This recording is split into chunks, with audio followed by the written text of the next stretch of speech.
share satu barang yang tengah jadi kegilaan ramai sekarang ni, iaitu wireless earbuds ya, earbuds TWS BT 5.0. Okey, kalau korang tengah cari earbuds budget tapi nak yang power, earbuds paling sesuai. Reka bentuk dan keselesaan dari segi design simple je tapi nampak moden. In-ear design dia memang selesa pakai, lama-lama tak rasa sakit.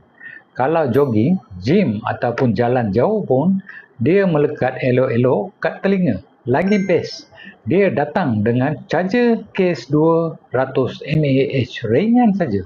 Senang simpan dalam poket. Kelebihan teknologi earbuds ni guna Bluetooth 5.0, so connection lebih stabil. Tak ada lag bila main game ataupun tengok Netflix.